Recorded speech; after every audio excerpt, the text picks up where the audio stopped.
This is Sung, and I'm the Principal and Director of Sky Academy. And in this episode, what I want to do is look at fractions. And in particular, the types of fractions that I want to deal with are the fractions that are bigger than 1. Alright? So you can express a fraction that's bigger than 1 either in one of two ways, as a mixed numeral or as an improper fraction. Now, when it comes to doing questions in the HSC where the answer is a fraction, alright, where the number is bigger than 1, oftentimes it might be best to leave your answer as an improper fraction. The improper fraction is a form which is probably a little bit more useful when it comes to doing operations with. So improper fractions are often the better form to use if you then have to multiply or divide with that fraction for later parts. So it's not wrong to leave your answer either as a whole number or as an improper fraction, but I kind of tend to prefer to leave out my answers as improper fractions.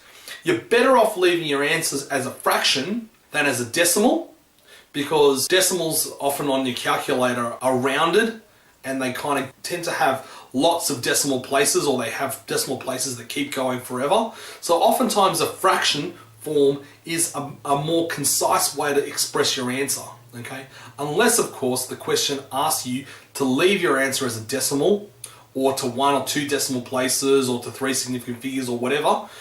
If it specifies the number of decimal places or the number of significant figures, you're better off leaving your answer as a decimal, or if it asks you to leave your answer as a decimal. Otherwise, fractions are good, and improper fractions are good, are probably more preferred than mixed numbers, but it's up to you. Alright, so let me just go through with you how to convert mixed numerals into improper fractions and vice versa.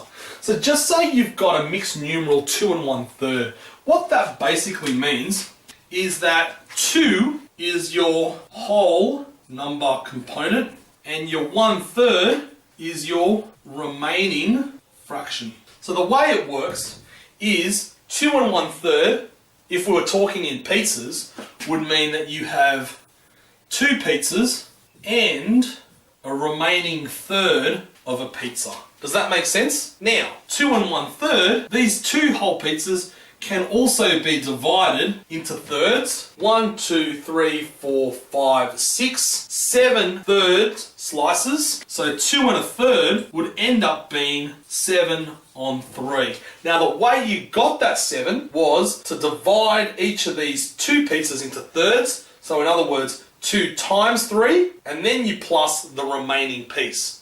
So basically what you did, 2 times 3 plus 1.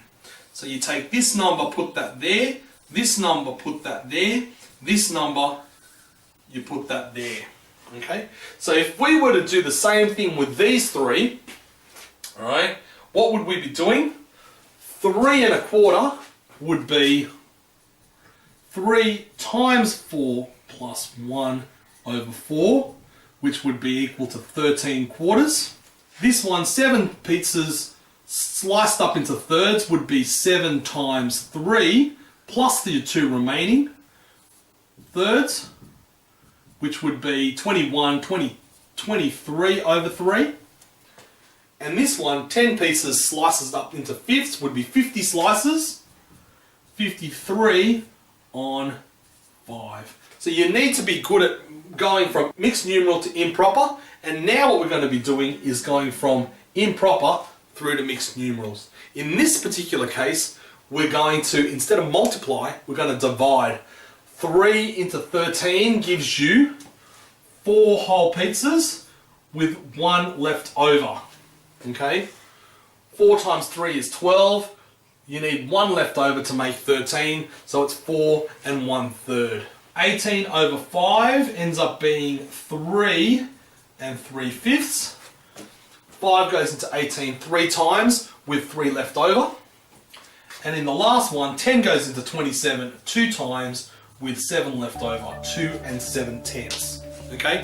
Now this should be fairly self-explanatory for you guys, because you will have seen this before in junior mathematics, but if not, what I would recommend you do is practice a couple of these type of questions. Make sure you're good at them, because when it comes later to multiplying and dividing fractions, you will then need to be able to use this sort of stuff. All right, thank you very much for watching.